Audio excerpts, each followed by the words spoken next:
Hi and welcome to a tale of the tape from a webcam tournament pantheon that I have recorded, edited and narrated for. In this match we have Lucas and Will versus Sisay versus Bluefrom versus Tergrid, the mono black discard theme. This is from the Pantheon series. This match took place March the 3rd and the next one will be in April. The starting player, Lucas and Will, played by Xerox T, is playing a bunch of creatures. He's on the Hullbreaker horror theme that can win the game with Flickering Will of the Wise infinitely. Also Delny as a great very copy of Will of the Wise. He also plays Dockside Extortionist together with Baron Master Wizard that would generate infinite treasures and infinite possibilities of Flickering Will of the Wise infinitely, making infinite clues to infinite card draw. But then obviously Adnos, kinda brave together with Hullbreaker Horror, and then of course Underworld Breach, Lionside Diamond and Brain Freeze. Next in turn order we had Sisay, Weatherlight Captain with Teferi, Dockside and Emil with Derevi and a Gaia's Cradle. He's actually playing Underworld Breach together with Lionside Diamond and Brain Freeze. He is not playing the big Planeswalker package that you usually see, so no Oath of Teferi, no Amenatu and no Nicobolas, the Dragon God. He's playing Talion, he's playing Kutzil, Orcish Bowmaster, Fastest Oracle as well. So that also means that he's playing a Consult and Tainted Pact. So this is a very strange, but I kinda like it, different take on Sisay. It is basically playing the typical Sisay stuff with Emil, Derevi and Dockside together with the typical Grixis package of Underworld Breach and Fastest Oracle. He's not playing Adnos, and I can see skipping Adnos might be the correct choice, because he's already having a lot of really high CMC stuff like Talion, Emil sitting on 4 each. So that could really hurt if he's starting to flip into some really expensive stuff. He's also playing Mnemonic Betrayal. I have to say, I like that too. Third in turn order we had Fraud on Tymna and Kraum, also playing that Delny together with Tymna, and Delny together with Dockside Extortionist, and by the way Delny together with Esper Sentinel, and Delny together with Lofo, Delny together with Orcish Bowmaster. Yeah, Delny is synergizing quite well. It's gonna be interesting to see how much Delny improves and see her win rate over time. I think it's a definitely good new card for the white collar identity. He's obviously also playing Ad Nauseam and Fastest Oracle. We can also find the Tainted Pact and the Consult, and of course Underworld Breach. So this is the typical clean Grixis stuff with a Delny upgrade for more mid-range and synergy inside the creature package. And then last in turn order we have the odd one out, the mono black Tergrid, God of Fright. So we have the combo of Professor Onyx together with Chain of Smog that creates an infinite loop that kills everyone. Besides that, I have to confess that I know very little about this commander in general. So we have a bunch of discard theme. Liliana's whenever an opponent discards a card, that player lose 2 life, okay. Necrotic Mist at the beginning of each player's upkeep, that player discards a card. And I did see Chains, Bottomless Pit at the beginning of each player's upkeep, that player discards a card at random. So there's a very big Staxy discard theme going on here together with a mono black combo as well. We have Braid's Arisen Nightmare for Value Engine. We have Francisco Foul Marauder. We actually even have Walking Ballista, and I did see Agatha Saul's Cauldron. So we're mixing a lot of stuff. I don't know the answer to that, if that is right or wrong. We will see. But it's a very... Oh, we also have Phyrexian Devourer. So I guess we're going to have a... There it is. Tracing the Infinite. So this has all activated abilities of all artifacts in all graveyards. So he will have the Phyrexian Devourer's activated ability, and he will have the Walking Ballista's activated ability as well. So you can put an enormous amount of +1/+1 counters on this guy and then shoot everyone down. So Walking Ballista will both serve the Francisco Foul Marauder as well as Tracing the Infinite as well.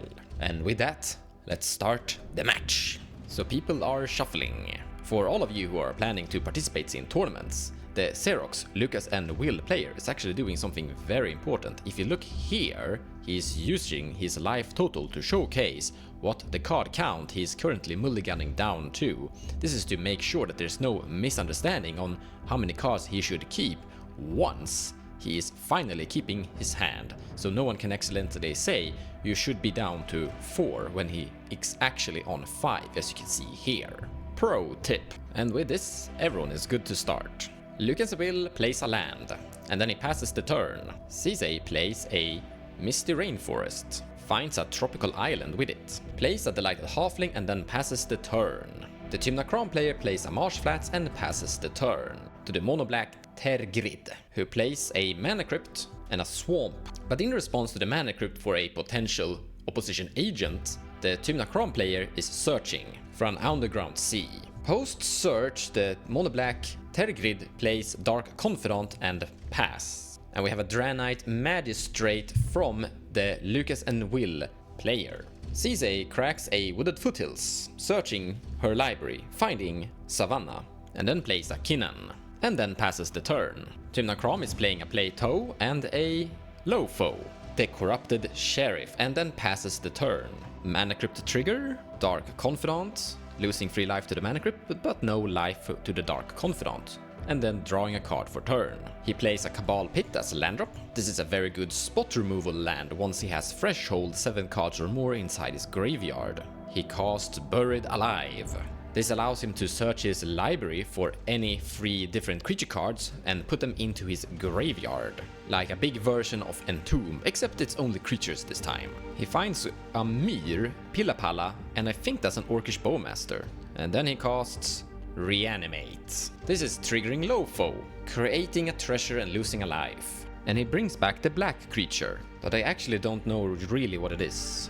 It's Trasin the Infinite. This is a 6 mana cost, 4/6 Death Touch. As long as Trasin the Infinite is on the battlefield, it has all activated lists of all artifacts cards in your graveyard. So it's similar to a Necrotic Ooze, as it has both Pillapallas and Myr. So in this case, it can actually make infinite mana, except that it's suffering from summoning sickness. So one of his artifacts has the ability to tap for 2 mana, and Pillapalla can untap for 2 mana to generate 1 mana, and in that case he has infinite mana of any color.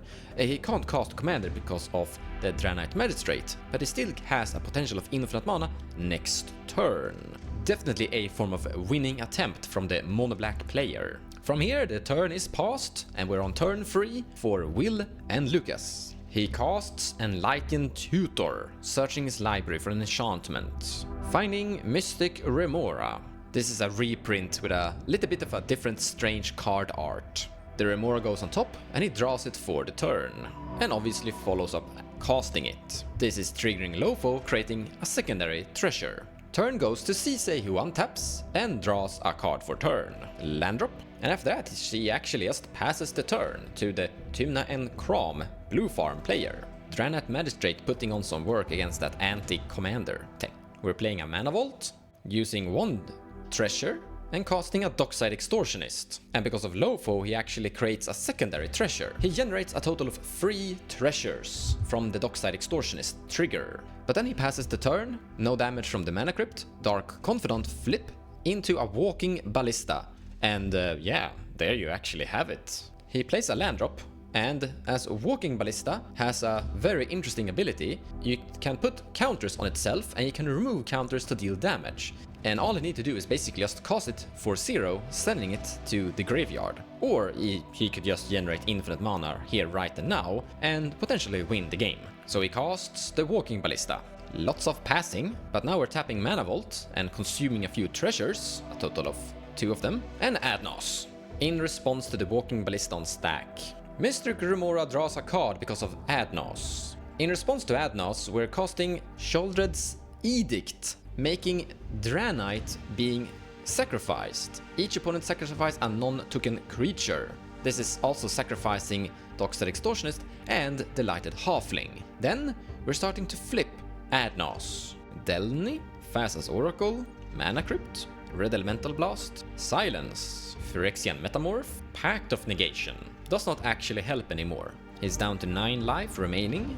Wheel of Fortune. He's now down to 6 life. and Adnos has now resolved, as he's staying at 6 life total. He will cast a Pact of Negation, it looks like, but this was mostly to generate a treasure from Lofo, losing another life and creating a treasure. And Mystic Remora draws a card because of Pact of Negation. Then he follows up with a Silence. Walking Ballista is sent to the graveyard, but this doesn't really matter, or shouldn't, as Trasyn the Infinite has the Walking Ballista's activated ability that can put counters on him and then use those counters to basically send damage everywhere. So Walking Ballista being in play or graveyard is equal to both being victory, and that seals the deal. Mono Black takes the match.